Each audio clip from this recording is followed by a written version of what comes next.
Start करते हैं। Next जो टॉपिक है वो है कॉन्टेक्स्ट स्विचिंग। कॉन्टेक्स्ट स्विचिंग क्या होता है कि हमने यहाँ पे ऊपर पढ़ा था कि हमारे पास जो प्रोसेस होता है वो कैसे चलता है, कैसे उसका शेड्यूल करते हैं, कैसे वो जॉब पूल में आता है, फिर जॉब पूल से रेडी क्यू में और रेडी से सीपीयू में। हमने यहाँ पे एक बात की थी कि प्रोसेस को ड्यूरिंग इट्स एग्जीक्यूशन वेट भी करना पड़ जाता है किसी वजह से, जब वो अपनी रनिंग स्टेट से मूव कर जाता है अपने ब्लॉक स्टेट में। सीपीयू रनिंग स्टेट से किसी वेट की वजह से उसको हमने ब्लॉक स्टेट में मूव कर दिया। उस टाइम क्या है कि एक प्रोसेस सिस्टम से निकल रहा है और दूसरा प्रोसेस सिस्टम में आ रहा है। इस तरह हमने यहाँ पे ऊपर बात की थी, हमने जब प्रोसेस की स्टेट्स को डिस्कस किया था और हमने कहा था कि हमारे पास जो प्रोसेस होता है वो हर प्रोसेस रन होने के साथ टर्मिनेट नहीं होता, बल्कि कुछ with some reason running state से वेटिंग स्टेट में भी आ जाते हैं। वो पॉसिबल है किसी डिवाइस का वेट कर रहे हो, किसी पार्ट का वेट कर रहे हो, इवन मेमोरी का वेट भी कर सकते हैं। तो वो जो आपके पास प्रोसेस है वो वेटिंग स्टेट में आया है। अब वेटिंग स्टेट में क्या है, उस प्रोसेस का सारा डाटा सिस्टम में से निकलेगा, सीपीयू में से निकलेगा, और उसकी जगह पे एक नए प्रोसेस जो भी एग्जीक्यूट जिसको सीपीयू ने पिक किया फॉर एग्जीक्यूशन, उसका डाटा सारा लोड होगा। तो इस चीज को हम कहते हैं कॉन्टेक्स्ट स्विचिंग। जब एक प्रोसेस सिस्टम में से निकल रहा होता है, सीपीयू में से निकल रहा होता है, और उसकी जगह पे एक और प्रोसेस सिस्टम में आता है फॉर एग्जीक्यूशन, सीपीयू में आता है, उसे हम कहते हैं कॉन्टेक्स्ट स्विचिंग। जैसे फॉर एग्जांपल हम एग्जांपल लेते हैं, फॉर एग्जांपल हमारे पास एक रूम है या फिर एक कंप्यूटर लैब है जहाँ पे हमने क्लास अटेंड करनी है। अब फॉर एग्जांपल वहाँ पे पहले कोई क्लास अटेंड कर रहा था, बच्चे वहाँ पे बैठे हुए थे। अब उसी जगह पे एक और टीचर कहता है कि मैंने भी क्लास लेनी है या उनकी क्लास का टाइम हो गया है। अब वो पहले वाले बच्चे वहां से निकलेंगे तो नए टीचर क्लास ले सकते हैं, अदरवाइज फिर वहां पे क्लैश बन जाएगा। Same CPU for example P1 को चला रहा था, कोई रीजन बना, P1 को वेटिंग में लगाना पड़ा, तो सीपीयू सर क्या करेगा, उसका सारा डाटा निकालेगा ताकि वो नेक्स्ट प्रोसेस को लोड कर सके। तो उसका सारा डाटा जो पीसीबी में सेव होता है, जब तक प्रोसेस खत्म नहीं होता, वो हमने ऊपर पड़ा हुआ है। तो वो P1 का सारा डाटा निकाला और उसकी जगह पे P2 फॉर एग्जाम्पल मैं कहता हूँ नेक्स्ट प्रोसेस है, उसका सारा डाटा लोड किया। तो इस सारी वर्किंग को हम कहते हैं कि हमने कॉन्टेक्स्ट स्विच किया है। P1 के डाटा को निकाला है और P2 के डाटा को लोड किया है सीपीयू में। अगर ऐसा नहीं करेंगे तो उससे मसला क्या बनेगा कि जो P1 का डाटा है उसके ऊपर P2 की वर्किंग होना शुरू हो जाएगी, क्योंकि सीपीयू ने इनकार कर दिया है कि मैंने अब P1 को नहीं चलाना, P1 को वेटिंग में लगा दिया है और P2 को चलाना है। अब चल P2 रहा है, डाटा P1 का होगा, फिर मिसाइल बनेंगे, सीपीयू सही तरह से काम नहीं परफॉर्म कर सकेगा। डाटा कुछ और हो, वर्किंग कुछ और हो, तो सीपीयू जो रिजल्ट जनरेट करेगा वो फिर ठीक नहीं होंगे। तो इसलिए हमें ओएस क्या करता है, कॉन्टेक्स्ट को स्विच करता है। P1 के सारी चीजों को वहां से निकाला, उसको एक जगह पे सेव कर लिया, क्योंकि पॉसिबल है कि P1 फॉर एग्जाम्पल 10%, 20%, 70, 80% तक चल चुका हो। अब अगर उसके बिल्कुल ही उसको टर्मिनेट कर देंगे, बिल्कुल उसको जाया कर देंगे जितना उसने काम किया हुआ था, फिर भी मसाइल है कि वही काम जो पहले वो हो चुका होगा वही काम दोबारा करना पड़ेगा जब वो दोबारा लोड होगा। तो सीपीयू क्या करता है, पीसीबी को कह के आईपीसी के थ्रू इंटर प्रोसेस कम्युनिकेशन होती है, उसके थ्रू क्या होता है कि एक प्रोसेस जब भी सीपीयू में से निकलता है, उसके सारे डाटा को उठाया और सेव कर लिया एक जगह पे, ताकि नेक्स्ट टाइम जब उस प्रोसेस की बारी आए तो सारा काम दोबारा से ना करना पड़े, बल्कि वो काम पहले से हुआ पड़ा हो, जितना काम हुआ पड़ा है वो सारा काम वहीं से दोबारा स्टार्ट हो। जैसे फॉर एग्जाम्पल मैं एक सिंपल सी एग्जांपल आपको रियल लाइफ की देता हूँ, जो हम कंप्यूटर के अंदर फेस भी करते हैं। मेरे पास यहाँ पे आईडीएम है। आईडीएम के अंदर फॉर एग्जाम्पल मैं कोई फाइल डाउनलोड करता हूँ। अभी मैंने विंडोज न्यू की, यहाँ पे कोई फाइल शो नहीं हो रही, मैं को फॉर एग्जाम्पल डाउनलोड करता हूँ। उस फाइल को अगर मैं दरमियान में रोक दूं कि मैंने इससे आगे इसको डाउनलोड नहीं करना, तो नेक्स्ट टाइम जब मैं डाउनलोड करूंगा तो वहीं से काम आगे स्टार्ट होगा, चाहे वो 5% चली गया, चाहे वो 20% चली गया, चाहे वो 60% चली गया, वो वहीं से अगर डाउनलोड होना स्टार्ट होती है।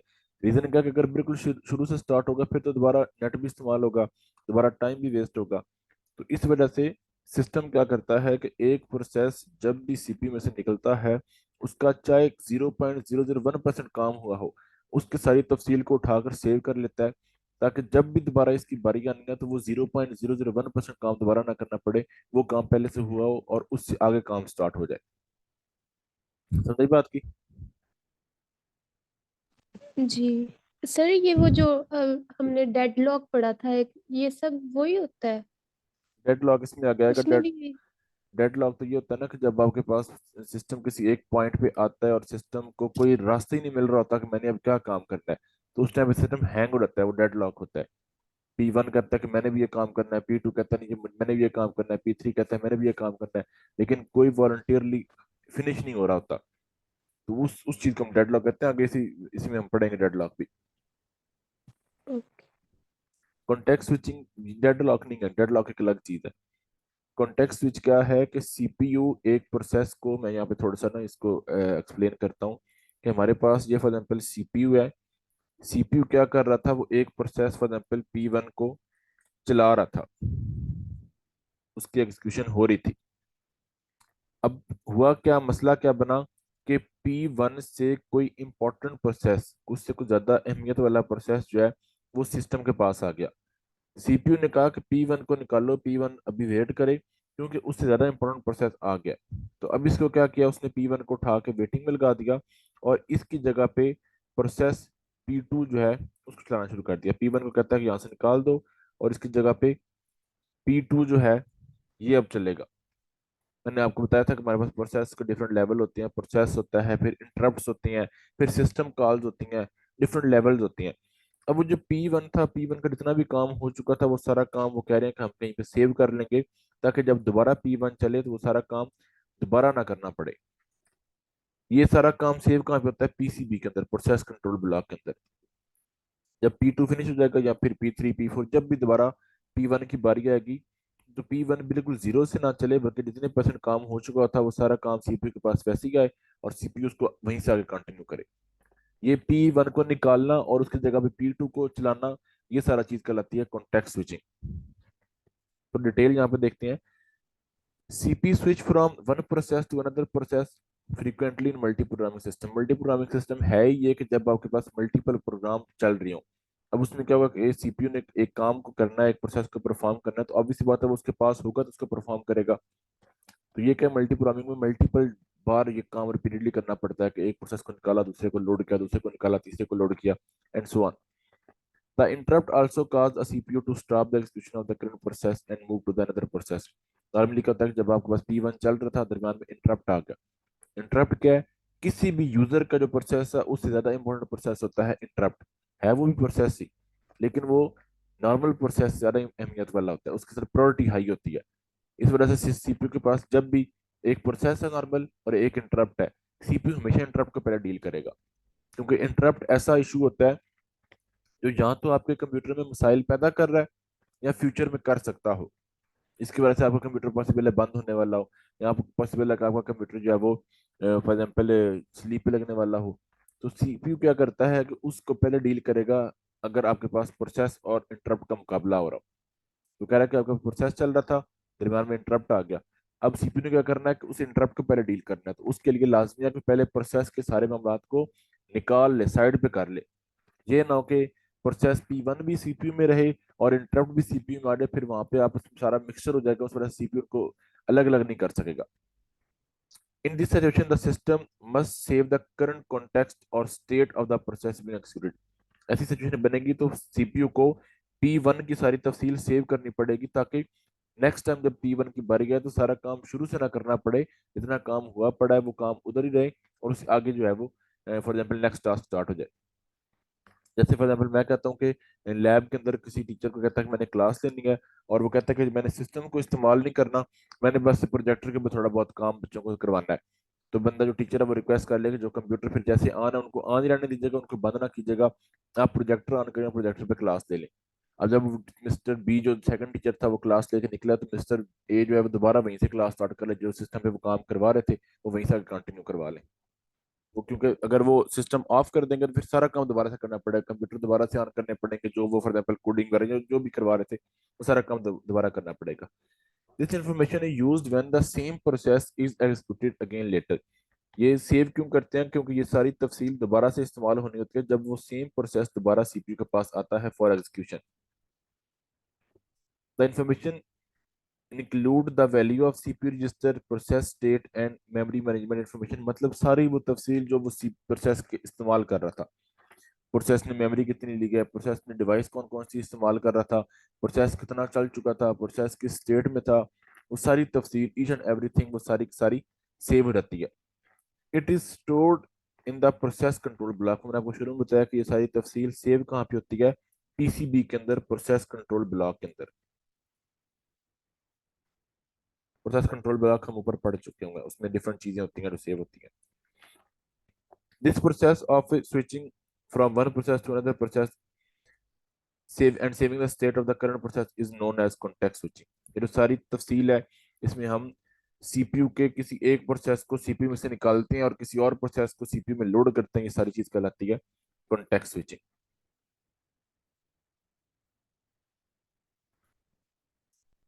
The CPU does not perform any useful work whenever a context switching perform। जब फॉर एग्जाम्पल लैब में से बच्चे निकल रहे हैं और नए बच्चे आ रहे हैं, वो जो 5 या 10 मिनट का गैप होगा दरमियान में, जिस टाइम पहली पूरी क्लास निकल रही है और नई पूरी क्लास आ रही है, उस टाइम तो लैब यूटिलाइज ही नहीं हो सकती। हम क्या कहेंगे उस टाइम लैब में क्या हो रहा है। सेम ऐसे ही जब प्रोसेस में से पहला सीपीयू में से पहला प्रोसेस निकल रहा है और नया प्रोसेस लोड हो रहा है, वो दरमियान में जो सेकंड्स होंगे, जो नैनो सेकंड या टाइम का कोई भी एक पार्ट है, उस टाइम पे सीपीयू तो कोई काम परफॉर्म नहीं कर रहा होगा। इस वजह से सीपीयू की जो यूटिलाइजेशन है वो कम हो जाएगी।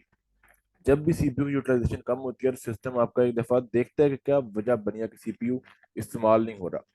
अब रीजन क्या है कि प्रोसेस जा रहा है और उसके जगह नया प्रोसेस आ रहा है, तो उस टाइम दरमियान में सीपीयू क्या परफॉर्म करे, कोई एक्शन परफॉर्म नहीं कर सकता, क्योंकि उसके पास कुछ है ही नहीं। वो पुराना डाटा उसका कंप्लीट हो चुका हुआ है और नया डाटा उसका भी लोड हो रहा है, तो उस टाइम दरमियान में सीपीयू कोई काम नहीं कर सकता। The time required by a context switch depends on the hardware support for the switching such as multiple set of register etc। मतलब वो कितना टाइम लगता है वो कोई फिक्स नहीं है कि 1 सेकंड लगेगा या 1 मिनट लगेगा। वो डिपेंड करता है कि कंप्यूटर हमारे पास किस तरह के हार्डवेयर कंपोनेंट हमारे पास किस तरह के। नेक्स्ट हमारे पास है वो ऑपरेशन जो प्रोसेस के ऊपर होती हैं।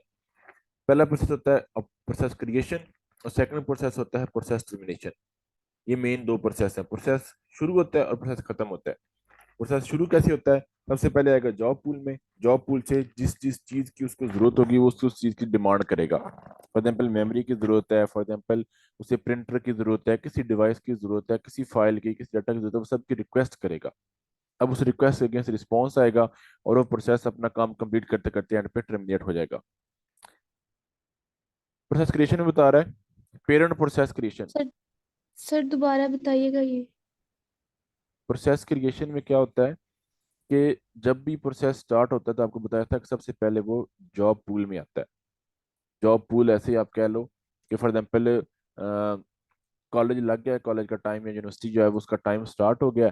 अब बच्चा आ गया, फॉर एग्जाम्पल कॉलेज गेट से एंटर हो गया, लेकिन अभी तक वो क्लास में नहीं गया, वो अभी तक बाहर ही फिर रहा है। वो एरिया क्या है, वो जॉब पूल है, जहाँ पे वो सिर्फ फिर ही रहा है, उसका मतलब एग्जीक्यूशन नहीं हो रही, तो उसकी कोई वर्किंग नहीं हो रही। वो एरिया होता है जॉब पूल, जहाँ पे वो फाइट कर रहा था खाली ये प्रोसेस मेरी बारी आ जाए, पहले पहले मेरी बारी आ जाए। वहां पे एल्गोरिदम लगी होती है जो उन मल्टीपल प्रोसेस में से किसी एक प्रोसेस को पिक करती है। वो पिक कैसे होना होता है, जब भी किसी प्रोसेस की रिक्वेस्ट पूरी होती है और उसको रैम मिलती है, फिर वो क्या होता है, वो जॉब पूल से रैम के अंदर आ गया। ये सारी चीज कहलाती है प्रोसेस क्रिएशन। फिर वो सीपीयू मिला, सीपीयू का जितना भी टाइम उसने डिमांड किया है वो टाइम कंप्लीट होगा, तो हम कहते हैं कि हमारा प्रोसेस फिनिश हो गया। इसे हम कहते हैं प्रोसेस टर्मिनेशन। मतलब अगर मैं थोड़ा इसको और इजी अगर थोड़ा ले जाऊं, जो जो हमने ये प्रोसेस स्टेट्स पढ़ी थी, ये वाला एरिया हमारे पास कहलाता है प्रोसेस क्रिएशन। जो यहाँ पे हमारे पास न्यू से होता हुआ यहाँ पे रेडी तक आया, ये प्रोसेस क्रिएशन है।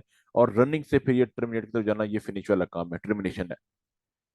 तो वो कह रहा है कि आपके पास प्रोसेस मेन दो हिस्से हैं कि उसकी लाइफ स्टार्ट हुई है और उसकी लाइफ जब वो अपना काम सारा कंप्लीट कर चुका है तो वो फिनिश हुआ है। ये दो स्टेजेस हैं इसकी, दो मेन एक्टिविटीज हैं जो परफॉर्म होती हैं एक प्रोसेस के during its life. Parent process creates child process. अब एक प्रोसेस जब स्टार्ट होता है तो उस प्रोसेस के अंदर आपके पास मल्टीपल प्रोसेसेस हो सकती हैं। एक मेन प्रोसेस हो गया पेरेंट प्रोसेस, और उसके पास फॉर एग्जाम्पल उसके आगे दो चाइल्ड प्रोसेस हैं। जिस तरह फॉर एग्जाम्पल हम कहते हैं कि हमारे पास एक प्रिंटिंग टास्क है। अब प्रिंटिंग टास्क ये पेरेंट प्रोसेस है और इसका चाइल्ड प्रोसेस क्या है कि फाइल को ओपन करना। ठीक है, फाइल को फॉर एग्जाम्पल प्रिंट व्यू में लेकर जाना, ये डिफरेंट टास्क इसके आगे हो सकती हैं। The children process can also create other process forming tree of process। जैसा ये एक बात है, for example A main process था, ए इसके आगे बी और सी इसके चाइल्ड प्रोसेस हैं। चाइल्ड प्रोसेस जो होता है हमारे पास डिपेंड कर रहा होता है पेरेंट के ऊपर किसी भी पॉइंट के ऊपर अगर पेरेंट प्रोसेस फिनिश हो जाए तो चाइल्ड ऑटोमेटिकली फिनिश हो जाती है, अनटिल अनलेस वो चाइल्ड अकेले सेल्फ डिपेंडेंट ना हो जाए। कुछ हमारे पास चाइल्ड प्रोसेस ऐसे होते हैं जो क्रिएट होने के बाद अलग हो जाते हैं कि ये मेरा जो प्रोसेस है ये अकेले एग्जीक्यूट हो सकता है।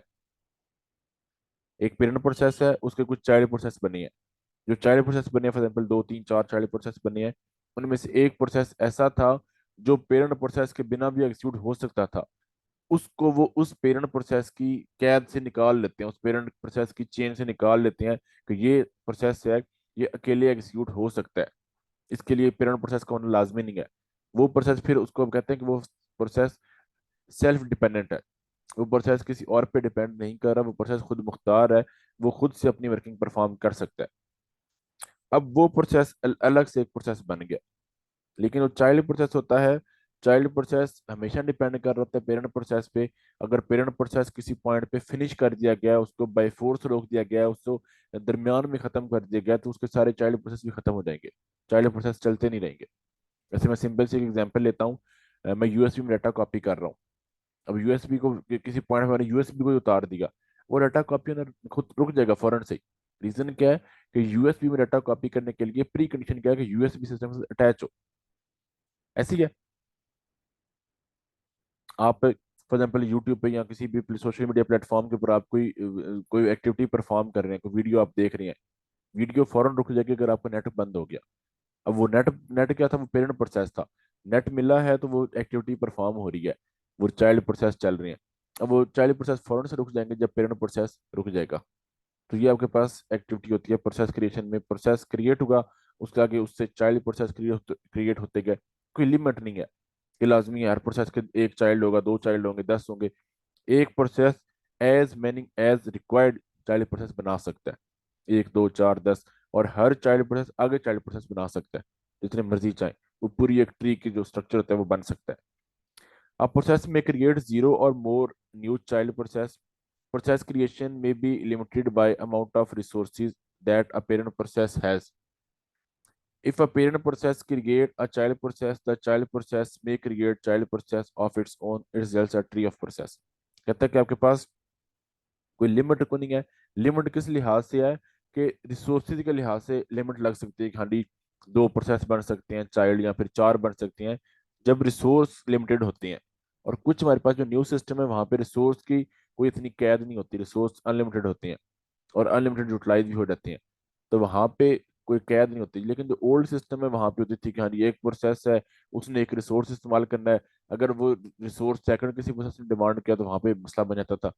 लेकिन आजकल क्या है कि आजकल एक सिंपल रिसोर्स को मोर देन वन प्रोसेस भी इस्तेमाल कर सकते हैं साइमल्टेनियसली, और यूजर को फील भी नहीं होता कि ये जो रिसोर्स है ये मल्टीपल जगह पे इस्तेमाल हो रहा है। When a child process is created, it may be able to obtain resources directly from the parent process. अभी जहाँ थोड़ी बात समझने वाली है। फॉर एग्जाम्पल मैं कहता हूँ कि मेरे पास एक प्रोसेस है, पेरेंट प्रोसेस है P1। अब P1 का एक चाइल्ड प्रोसेस स्टार्ट हो गया P1.1 फॉर एग्जाम्पल। अब P1 जो था प्रोसेस, जहाँ मैं इसको P2 कर देता हूँ। P1 जो है वो पेरेंट प्रोसेस है और P2 जो है वो चाइल्ड प्रोसेस है। मैं इसको ऐसे एरो से रिप्रेजेंट कर देता हूँ। अब इसका क्या मतलब है कि P1 पेरेंट प्रोसेस है और P2 चाइल्ड प्रोसेस है। P1 ने कहा कि मुझे फॉर एग्जाम्पल मेमोरी चाहिए। मेमोरी क्या है, रिसोर्स है। फॉर एग्जाम्पल P1 कहता है मुझे प्रिंटर चाहिए। प्रिंटर भी एक रिसोर्स है। अब P2 को जरूरत को नहीं है कि वो दोबारा से डिमांड करे अपने बिहाफ पे कि मुझे भी मेमोरी दो, मुझे भी प्रिंटर दो। अगर उसके पेरेंट किसी एक प्रोसेस के पेरेंट प्रोसेस के पास रिसोर्सेज मौजूद हैं जो चाइल्ड प्रोसेस को चाहिए, तो वो उसको इस्तेमाल कर सकता है। उसके लिए उसको रिक्वेस्ट की जरूरत को नहीं है कि वो सिस्टम को रिक्वेस्ट करे कि मुझे अलग से एलोकेट करो। अगर एक चाइल्ड प्रोसेस के पेरेंट प्रोसेस के पास रिसोर्सेज मौजूद हैं तो वो उनको किसी पॉइंट पे भी यूटिलाइज कर सकता है। उसमें कोई क्यूरी नहीं है, कोई अलग वर्किंग नहीं है। उसमें कोई मतलब कि उसको अलग से कहीं पे रिक्वेस्ट नहीं भेजनी पड़ेगी। It may only be obtained a subset of parent resources और it must acquire its own resources। अगर किसी पॉइंट पे ऐसे लगे कि फॉर एग्जांपल एक पेरेंट प्रोसेस है, उसके पास एक रिसोर्स फॉर एग्जांपल प्रिंटर है, P1 के पास प्रिंटर है 10 सेकंड के लिए। P2 कहता है मैं 10 सेकंड के लिए इस्तेमाल करूं, मेरा काम को नहीं कंप्लीट होना, मेरा काम तो 20 सेकंड का है। तो P2 अपने बिहाफ पे भी रिक्वेस्ट जनरेट कर सकता है कि मुझे पेरेंट प्रोसेस से हटकर 10 सेकंड से हटकर मुझे 20 सेकंड के लिए प्रिंटर एलोकेट किया जाए। वो भी रिक्वेस्ट डील हो सकती है। लेकिन वो रिक्वेस्ट जाएगी कैसे? वो P2 की अकेले की रिक्वेस्ट नहीं होगी, वो बताया जा रहा होगा सिस्टम को, ओएस को बताया जा रहा होगा कि P2 जो है वो P1 का चाइल्ड प्रोसेस है और वो अलग से रिक्वेस्ट जनरेट कर रहा है। वैसे भी डील हो सकता है। और अगर उसका काम फॉर एग्जाम्पल P1 के पास प्रिंटर है 10 सेकंड के लिए, P2 कहते हैं मुझे सिर्फ 1 सेकंड के लिए प्रिंटर चाहिए, तो वो उसके 10 सेकंड में से 1 सेकंड यूटिलाइज कर सकता है। उसमें मसला नहीं है, वो ऑटोमेटिकली उसके लिए रिक्वेस्ट उसको नहीं करनी पड़ेगी अलग से। समझ आई बात की? जी। It is usually a good idea to limit the resource of a child process as a single user process could create hundreds of child process। कहता है कि आपके पास एक जो मेन प्रोसेस है, पेरेंट प्रोसेस है, वो हजारों चाइल्ड प्रोसेस बना सकता है। अब अगर हम चाइल्ड प्रोसेस को खुद मुख्तार करते जाएंगे कि वो अपना काम खुद से डील करते जाए, फिर हर प्रोसेस रिक्वेस्ट जनरेट करेगा, हर प्रोसेस रिक्वेस्ट जनरेट करेगा, तो आपके सिस्टम में रिसोर्सेज थोड़े से होते हैं। तो एक पॉइंट आएगा जब आपका सिस्टम डेडलॉक तक जाना शुरू कर देगा, रिसोर्सेज जब कम हो, प्रोसेस ज्यादा हो। तो इस वजह से इसलिए कहता है कि हर पेरेंट प्रोसेस के जितने भी चाइल्ड प्रोसेस होंगे उनको लिमिटेड किया जाएगा कि वो कितनी रिक्वेस्ट डील कर सकती हैं। ये नहीं है कि P1 के 50 चाइल्ड प्रोसेस हैं तो वो 50 अपनी अलग अलग रिक्वेस्ट जनरेट कर दें कि मुझे ये चाहिए, दूसरा कहीं मुझे ये चाहिए, तीसरा कहीं मुझे ये चाहिए। अब वो P1 के सारे चाइल्ड प्रोसेस हैं तो उनको लिमिटेड किया जाएगा कि वो मैक्सिमम इतनी रिक्वेस्ट भेज सकते हैं, फॉर एग्जाम्पल 2 या 4 या 5, वो कोई भी हो सकती हैं। तो पहली रिक्वेस्ट फिनिश होगी, वो रिसोर्स वापस दिया जाएगा सिस्टम को, फिर वो नई रिक्वेस्ट जनरेट कर सकती हैं। मतलब कह लो कि एक टाइम पे मैक्सिमम इतनी रिक्वेस्ट भेजी जा सकती हैं।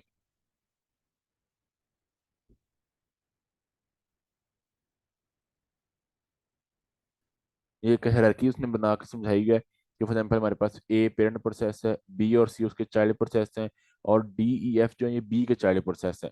चाइल्ड के आगे मजीद चाइल्ड प्रोसेस हो सकते हैं।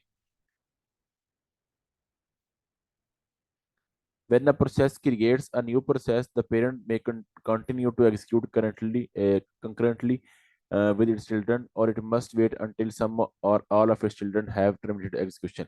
कहते हैं जब एक प्रोसेस नया प्रोसेस बनाता है तो वो अपना काम भी साथ साथ चला रहा होता है और उसका जो चाइल्ड प्रोसेस होता है वो भी अलग से काम चलाता है। ये नॉर्मली हम चाइल्ड प्रोसेस बनाते क्यों हैं? हमने कल परसों एक बात पढ़ी थी, मल्टी प्रोग्रामिंग। मल्टी प्रोग्रामिंग हमने कहा था कि हमारे पास कुछ ऐसे सिस्टम होते हैं जिसमें मल्टी प्रोसेसर होते हैं, मल्टीपल सीपीयूज होती हैं।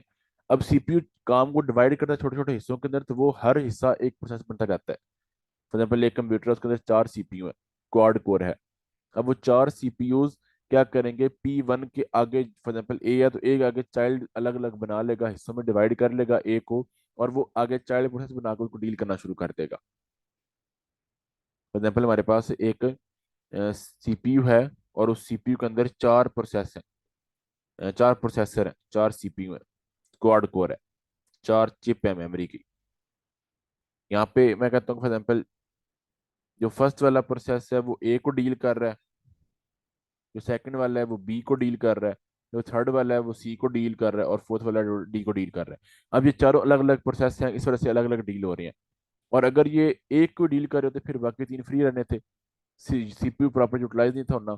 तो उसने क्या कर दिया कि ए को एज अ होल एक प्रोसेसर डील करे, उसने क्या कर दिया कि उस प्रोसेस को मजीद आगे चाइल्ड में डिवाइड कर लिया, और अलग अलग सीपीयू उनको डील कर रहे हैं। तो ये सारा काम साइमल्टेनियसली चल रहा होगा, एक ही टाइम में चल रहा होगा, तो प्रोसेस जल्दी फिनिश हो जाएगा।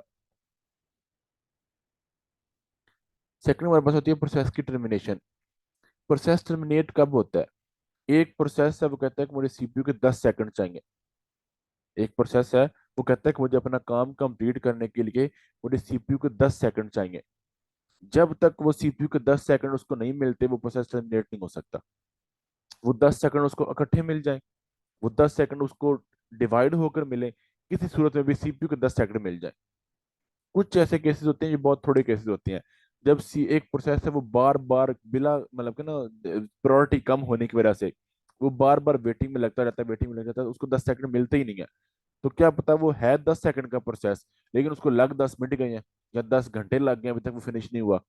ये बहुत कम सिचुएशन ऐसे होती है। लेकिन नॉर्मली क्या है कि कुछ अगर सीपीयू फ्री है या सीपीयू कुछ छोटी मोटी वर्किंग कर रहा है, तो उस टाइम क्या करेगा, सीपीयू इकट्ठे 10 सेकंड देगा एक प्रोसेस को और वो फिनिश कर देगा उसको।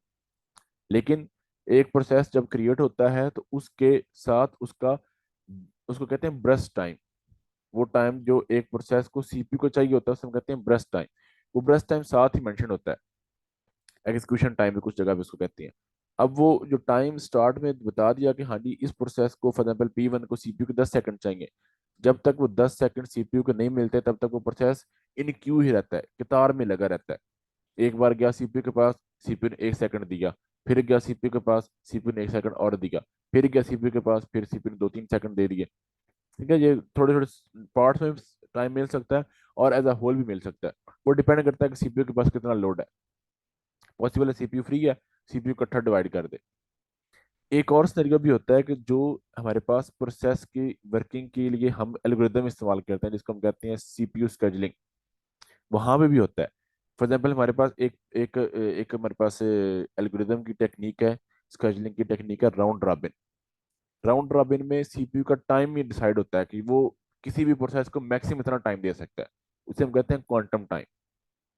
एक प्रोसेस है फॉर एग्जाम्पल P1 है, उसको 10 सेकंड चाहिए सीपीयू के, जितने मर्जी चाहेंगे वो मैक्सिमम जितना उसकी लिमिट है उतनी सर्विस इस्तेमाल कर सकता है।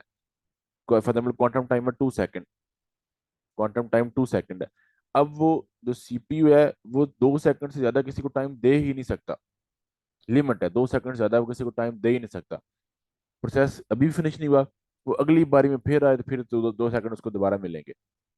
कुछ ऐसे भी हमारे पास एल्गोरिदम्स होते हैं सिस्टम के अंदर। और जो हमारे पास, जिस तरह हमने पढ़ा था फर्स्ट कम फर्स्ट सर्व, या फिर हमारे पास और एल्गोरिदम्स है, उसमें क्या है कि जो प्रोसेस आ गया, जितना उसने टाइम की रिक्वेस्ट किया उतना टाइम सीपीयू उसको मिलेगा, और तब वो जाके वो टर्मिनेट होगा। A process normally terminates when it has finished execution in its last statement. It typically tells the operating system by issuing a some type of exit का system call. System call क्या होती है? हमारे पास process के 3 level होते हैं। सबसे पहला होता है यूजर प्रोसेस, फिर होता है हमारे पास इंटरप्ट, और सबसे लास्ट में होता है हमारे पास सिस्टम कॉल।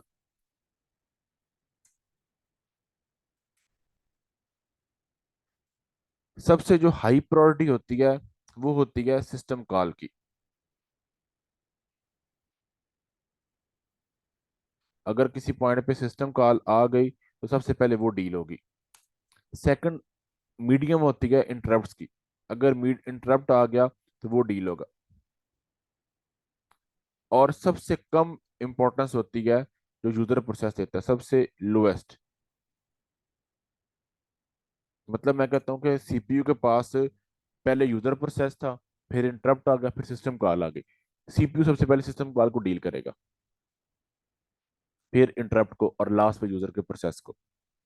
और यूजर को ये चीज फील भी नहीं होगी, क्योंकि सीपीयू इतना फास्ट वर्क कर रहा होता है कि नॉर्मल एक यूजर को फील भी नहीं होता कि मुझे वेट करवाया गया। नॉर्मल यूजर को लगता है कि हाँ ये काम होना ही ऐसे था। उसके सामने लोडिंग स्क्रीन लगा दी जाएगी, उसके सामने फॉर एग्जाम्पल कोई और वर्किंग करवा दी जाएगी। जैसे ये हमारे पास है ना, मैं कहता हूँ मैं यहाँ पे वर्ड को ओपन कर रहा हूँ, अब ये दरम्यान में ये जो पॉइंट है ये लोडिंग स्क्रीन है, उससे थोड़ा सा टाइम लिया है। मुझे ऐसे फील हो रहा है कि लोडिंग हुई है, लेकिन एक्चुअल में क्या था कि उसने अंदर बैक साइड पे सीपीयू ने कोई और काम परफॉर्म किए हैं जो मुझे फील भी नहीं हुए। समझ आई बात की? जी। At this point, the process may output some data to its parents if it is a child process. Eventually, the process has all its resources removed from it and no longer be part of the job pool. कहता है कि जब एक process for example एक child process है तो वो क्या करेगा, वो अपने पेरेंट प्रोसेस को इन्फॉर्म करेगा कि मेरे हिस्से में जो काम था वो मैंने कंप्लीट कर लिया है, और ये इसका रिजल्ट निकला, ये इसकी आउटपुट निकली है। उससे हम कहते हैं कि प्रोसेस यील्ड, प्रोसेस ने क्या पैदावार निकाली है। और उस पॉइंट के ऊपर जब एक प्रोसेस फिनिश होगा तो जितने भी उसको रिसोर्स दिए जा रहे होते हैं वो प्रोसेस खुद से वॉलंटियरली रजाकाराना तौर पर रिलीज कर देता है। और अगर रिलीज ना करे तो सीपीयू से बाय फोर्स ले लेता है, और उसे हम कहते हैं टर्मिनेशन। प्रोसेस, सीपीयू क्या करेगा, प्रोसेस से जितने भी रिसोर्स दिए थे, उसको प्रिंटर था, मेमोरी थी, या फिर जो भी रिसोर्स थे, वो सारे उससे बाय फोर्स ले ली जाएंगे। इसे हम कहते हैं प्रिम्पशन। जब टर्मिनेट किया जाता है प्रोसेस को बाय फोर्स तो उसको हम उसके लिए टर्म इस्तेमाल करते हैं प्रिम्पशन, कि उस प्रोसेस को बाय फोर्स प्रिम्प्ट कर दिया गया। उस पॉइंट पे पॉसिबल है कि वो प्रोसेस 100% कंप्लीट हो चुका हो, लेकिन सिस्टम उसको कहेगा कि ये प्रोसेस फिनिश को नहीं हुआ, ये प्रोसेस दोबारा से चलेगा। समझ आई बात की? एक प्रोसेस है, वो फिनिश हो गया, उसने कुछ रिसोर्स लिए थे अपनी वर्किंग करने के लिए, प्रिंटर या फिर रैम या फिर कोई भी रिसोर्स हो सकता है। जब उसका टाइम खत्म हुआ तो उसको रिसोर्स रजाकराना तौर पर खुद से ही रिलीज कर देने चाहिए थे। लेकिन अगर एक प्रोसेस किसी रीजन की वजह से रिसोर्सेज को रिलीज नहीं कर रहा, तो उस टाइम पे क्या करेगा, सीपीयू के पास ये इख्तियार होता है, ओएस के पास ये इख्तियार होता है कि वो किसी भी प्रोसेस से जबरदस्ती रिसोर्स वापस छीन ले। इस चीज को हम कहते हैं प्रिम्पशन, प्रिम्प्ट करना। अब जब प्रिम्प्ट किया जाता है तो उस टाइम पे अक्सर ऐसे होता है कि जो सीपीयू होता है वो क्या करता है कि वो कहता है कि ये प्रोसेस जो है, ये इसकी स्टेट को फिनिश ना किया जाए, ये प्रोसेस कंप्लीट को नहीं हुआ, बल्कि ये प्रोसेस जो है ये बाय फोर्स टर्मिनेट किया गया, ये प्रोसेस दोबारा से चलेगा। और वो कैसे हम कर रहे होते हैं नॉर्मली, अगर हमें यूजर को करना पड़े, फॉर एग्जाम्पल मैं कहता हूँ कि मेरे पास ये जो अडोब रीडर है ये नहीं चल रहा, जिसके अंदर मैंने ये बुक ओपन की हुई है, तो उसका तरीकाकार क्या होता है कि आपने इधर टास्क मैनेजर में जाना होता है, और ये सारे वो रिसोर्स जो चल रहे हैं मेरे कंप्यूटर में सारे यहाँ पे आ रहे हैं। और जो प्रोसेस मैंने फिनिश करना है, फॉर एग्जाम्पल अडोब एक्रोबैट को मैंने फिनिश करना है, अगर नजर आ गया ये अडोब है, इसको राइट क्लिक किया और ये एंड टास्क ऑप्शन, इससे क्या होगा कि वो इस प्रोसेस को बाय फोर्स फिनिश कर देगा। ये हम यूजर मैनुअली कर रहे होते हैं, सेम सिस्टम भी ऐसे ही परफॉर्म कर रहे होते हैं। आई समझ?